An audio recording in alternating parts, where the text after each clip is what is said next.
I'm Nicki Arens. And I'm Andrew Arens. We are the owners of Farm Country Cheese House. And we'll be happy to take you on a tour in just a moment. Welcome to the Discover Montcalm podcast, where we're going to take a look at the communities, the businesses, the attractions, and the people that make up Montcalm County. Here is your podcast host, Dwayne Reed. Hello, and welcome to this edition of the Discover Montcalm podcast. I'm out today discovering Montcalm County. I'm Dwayne, I'm the producer and host, and you can find Discover Montcalm at discovermontcalmpodcast.com, as well as on Instagram, Facebook, and YouTube. And today I'm discovering a gem that's just south of Lakeview, just east of Five Corners. So for all of you that know Montcalm County a little bit, you will understand exactly where we're at. We're on Kendallville Road. I'm here with Andrew and Nicki. They're the owners of Farm Country Cheese. Wow, thank you for letting me come in today. Yes, thank you for coming in. Let's start with a little history about the two of you. Where did you grow up? And tell me a little bit about, where you went to school and that. Nicki, why don't we start with you? So I grew up in Palamo, went to Palamo Westphalia High School. We currently live in Westphalia. Okay. I grew up in Westphalia. We went to high school together. I was a year older than her, and that's where we met. You're still a year older. Yes. Yeah. Most of the year, yes. I understand that. Did either one of you or both of you, did you guys grow up on a farm? Were you always part of farming? I did not. You did not? No, I married into it. I grew up in the country. My father had a small farm that he rented out to a neighboring farmer. So as a kid, I spent a lot of time at the neighbor's farm, which was a dairy farm. So that's how I guess I got my interest in farming. That's how it came about. So no, I did not grow up on a full-time farm. Because this is part of agriculture. Mm-hmm. It takes products, it takes cows, the whole process. And if you wonder who stole the cheese, it's right here. It's right here, just south of Lakeview, at Country Farm Cheese House. Let's go back to a little bit of the history. We talked a little bit before we went on camera. This place was originally founded in 1983, I believe, yes, and started producing in 1984. Yes. I've always known it as the Amish Cheese House. Mm-hmm. I don't know if that was the official name back then, but growing up around here and knowing what was here, you both got involved in 2018? Mm-hmm. Yes. Okay. I want to be a fly on the wall of that day that, I don't know who it was, said, I think we should own a cheese house. Well, tell us about that.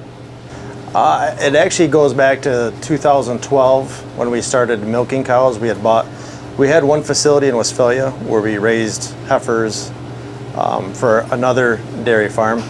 But in 2012, we purchased another facility 7 miles away from us in Portland, which was a dairy facility. So we started milking cows in March 30th of 2013 at that facility. So as a couple years went on and we got the barns filled and kind of got into our routine of owning the dairy farm, which had always been a dream, I kind of realized a second dream was actually we're producing the product. We have complete control of everything up until it leaves our farm. I became very interested in what happens to the product after it leaves our farm. Mm-hmm. So really in 2014 is when the idea kind of came about, and that led to 3 years of research, making a few trips out to Wisconsin. I wasn't quite sure, what we wanted to do with our milk, whether it was bottling or making cheese. But it didn't take long for me to realize that making cheese was, to me, the most interesting. So that's how we began the research of, okay, what can we do to control our product from the ground, the dirt that we farm, all the way to people's kitchen tables. So that's how the idea came about. And then how did you hear about this place? Was it all of a sudden it just came up, or did you approach them? How was that? It's kind of a funny story. We were talking to a couple of cheese plants in Wisconsin that was maybe thinking about starting another plant here that we could partner with. And that's kind of what we were pursuing. And then actually the guy that we bought our farm from in Portland in 2012, he had said, well, have you ever been to Farm Country Cheese House up in Lakeview? And I said, yes. I mean, I'd been here quite frequently. My sister has a cottage only a few miles away, so I was very familiar with the place, very familiar with the cheese, was a big fan of the product already. And anyways, my neighbor had said, well, I talked to the owner and he said he would consider selling that. So Okay. it was really kind of by luck. So I got a hold of the owner and made a phone call. And within a week, we had sat down and visited and talked a little bit. And that kind of put the wheels in motion. And I believe it was like 8 months later, we took over ownership. So now you have the control from your dirt right on through, we're in your showroom, your retail space here. I'm looking around and I see all types of cheese and, bakery items. So, they do more than cheese here. I think you do beef sticks and I see honey and some other things. Yep. But now you have control of that. Now, my guess is, because I'm not a farmer, it takes more milk than what is coming off your farm to be able to do what you're doing here. Am I correct in that? Yes, we do on occasion buy outside loads of milk.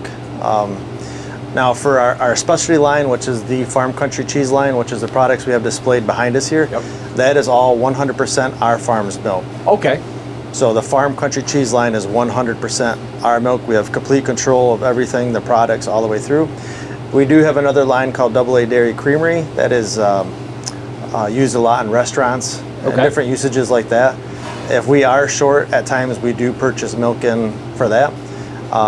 For us to buy the milk, it has to be from a Michigan farm. We do not buy any milk from outside of state lines. We want to continue to support made in Michigan, just like we are. So thus only buying tanker loads that are. And from I was the state looking of on Michigan. your website, no antibiotics, natural. Your cows are. Tell me about that. Because nowadays you hear of some farms that are just pumping, things that are not really good for us. Tell us about what is required for you to even look at a Michigan farmer to bring in milk in. Yes, obviously it has to be antibiotic free. We want to look at milk quality before it comes in here because to have a quality cheese, it starts with quality milk, and if we don't have the quality milk, then we can't turn that into a quality cheese. So that's basically our standards, is to know those numbers before it gets shipped in here. Otherwise, we might have to turn it away if it doesn't meet our standards when it arrives. Well, you set the bar here. You either reach it or you don't. Yeah. And as you said, the majority of what you're doing here is from your farm. Yes. So, all right, I look around here and I don't know the ratio of how much milk to cheese it takes, but I'm thinking it's a few gallons. What is that ratio? It's right around 10 pounds of milk to make 1 pound of cheese. Okay. So just like maple syrup, it takes so many gallons to make, one. How many, with your farm, how many cows are you milking? Currently we're milking 350. Okay. And that's supplying you with what you need here currently? Yes. Okay. Do you see growth? Yes, we've seen we've seen a lot of growth here over the last 3 years. So our goal is to continue to see growth. So as we grow, we may add more cows onto our facility to accommodate that growth. Once again, you've got control. You've got control of that whole. I do have one question. Do you ever sleep?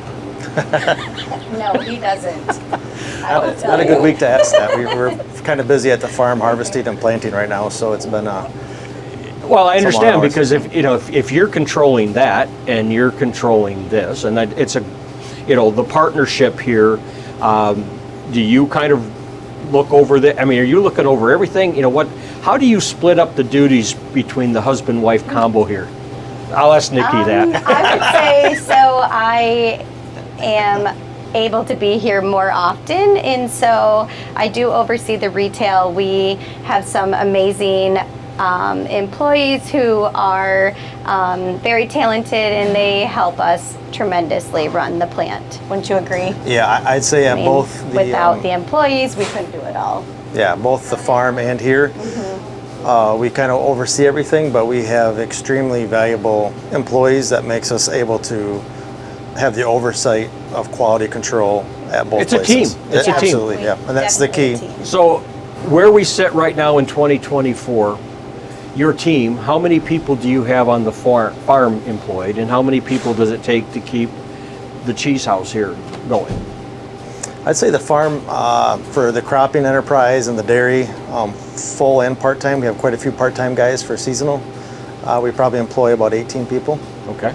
And for the cheese plant here, that's probably about 10 to 12 employees. Full Okay. and part-time. And is this a 24/7, 365-day-a-year operation? I mean, because milk doesn't store. Yeah, the dairy is definitely 24/7, 365. The cheese plant, we do, we try our best to keep it to 6 days a week. We've avoided every Christmas, Easter.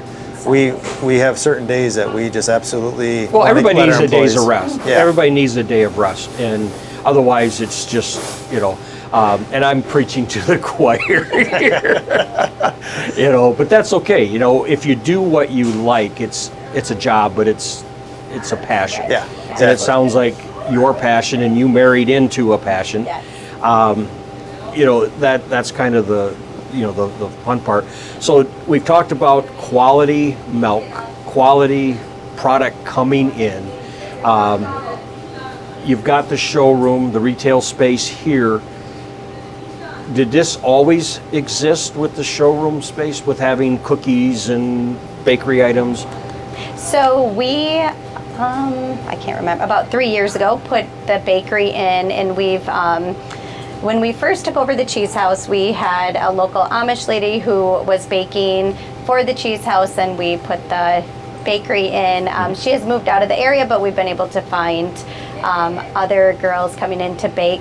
So all the baked goods are going to be made here in-house. Every product you see in here will be from another Michigan-made business or locally I see the Amish. honey, and I see Yes, the salsas. So local honey, local maple syrup. We have locally made jams. So everything, we just try to support other local Michigan-made businesses. I love the fact that it's Michigan-based. Yeah. It's just that buying local. And though Discover Montcalm podcast is about Montcalm County, we don't have walls around. That we can't be sustained with just what we have here. We have to bring things from other areas.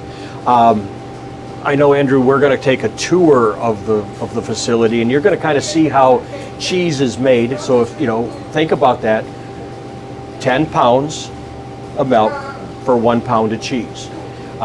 Those cows are busy. Yeah. Doing what they do naturally, but you have to make sure that they're healthy and in all of that. Healthy is a key word. That's and with 300, and if it goes up and down, you still got to make sure that your suppliers are giving you the quality of what you're doing.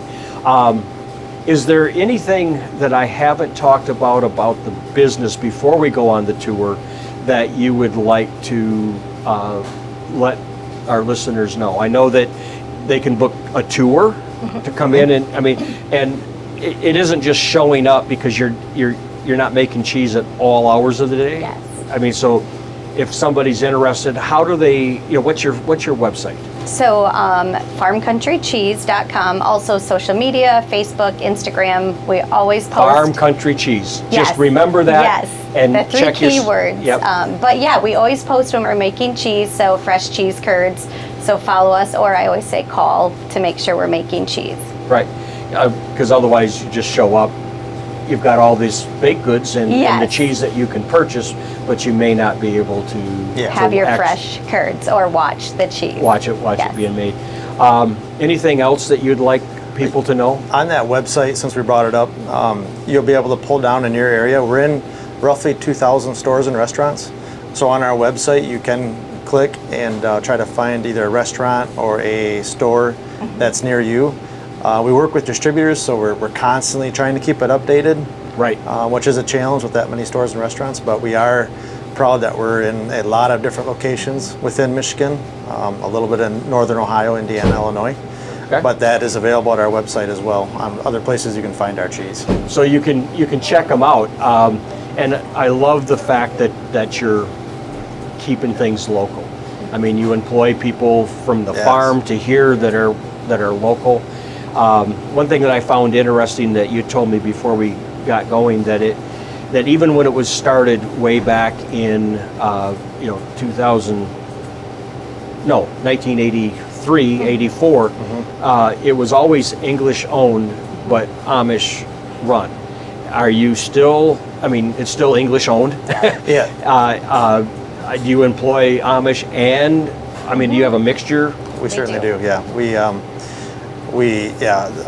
we try to work very closely with the Amish community and helping support each other. We employ many people. We're going to be starting something here this summer where there's a lot of local handmade Amish crafts. Sure. So we're trying to coordinate once a month, having them bring all their stuff down here and kind of having Like a little flea market? Yeah. a little Yeah. flea market. So we work very closely with the Amish community and trying to help support them and help them with whatever they're doing. It's just community spirit. Yeah, You know, absolutely. it's neighbors helping neighbors, type of thing. Farmcountrycheese.com on all your socials. Andrew, I'm kind of excited to go out and kind of see the tour. Yeah. We're going to kind of do a walking tour of the place. Nikki, thank you. I know it You're took us a welcome. little time back and Yes. forth. I think over a year trying to set this up, but we were both diligent about, hey, you've got a great story here in Sure. Montcalm We County. appreciate it. And, I definitely want to go out and let people know. Due to the length of the tour, I'm making a judgment call. We're going to catch up on that in the next episode of the Discover Montcalm podcast. So for now, thank you for tuning in, and remember to buy and shop locally. Connect and subscribe to Discover Montcalm Podcast at discovermontcalmpodcast.com. Follow us on Facebook, Instagram, and YouTube at Discover Montcalm Podcast. To be featured in an upcoming show, contact Dwayne at 231-250-9624. Remember to subscribe at discovermontcalmpodcast.com.